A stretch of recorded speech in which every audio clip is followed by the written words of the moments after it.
We are constantly looking for different ways to educate people as we talk to them about a variety of subjects. This is especially true when we're trying to get them to read a book.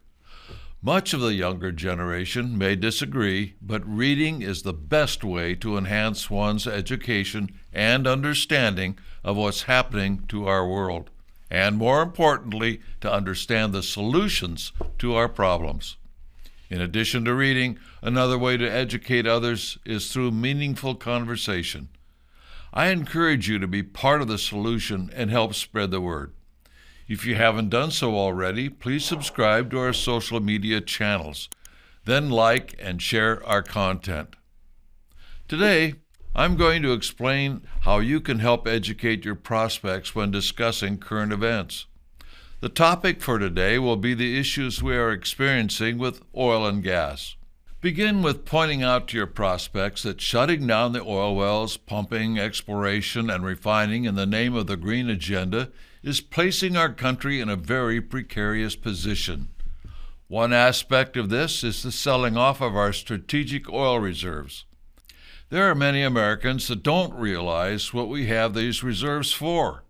The key is in the name Strategic Oil Reserves. Strategic. This oil supply is to be there to furnish oil for any future war. War machinery runs on oil, and during a war, much oil is needed. Every move being made is designed to curtail the economy of the United States and our ability to wage war to defend ourselves. Without petroleum, we cannot wage war at any level. This includes the ability to manufacture shells for artillery and ammunition for our guns. It takes oil to run the machinery and get the derivatives for ammunition. It is designed to curtail the ability of our armed forces to engage in the defense of our country. Without oil and gasoline, our military machinery cannot function. With the advent of electric cars, trucks, tractors, etc., how long will it be before some idiot politician proposes an electric tank for combat? Even if an electric tank was feasible, the logistics of having generators to recharge them would be impossible, if for no other reason than it would take petroleum to power the generators. When you start to think through the ramifications of the green agenda, you start to see that it is not just the inconvenience of the general consumer, it is a direct attack on our ability to wage war in defense of the American people. We do not hear anything about this aspect of the Green New Deal being discussed by the so-called conservative pundits on television. I wonder why. And one last thing.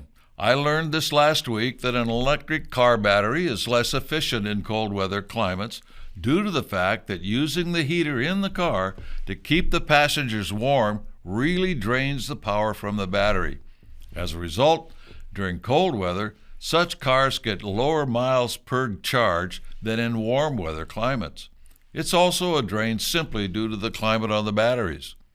I had the pleasure of riding in a Tesla this last week, and the owner said he has the car because he's a techie type of guy, and he likes having a computer that also serves as a car.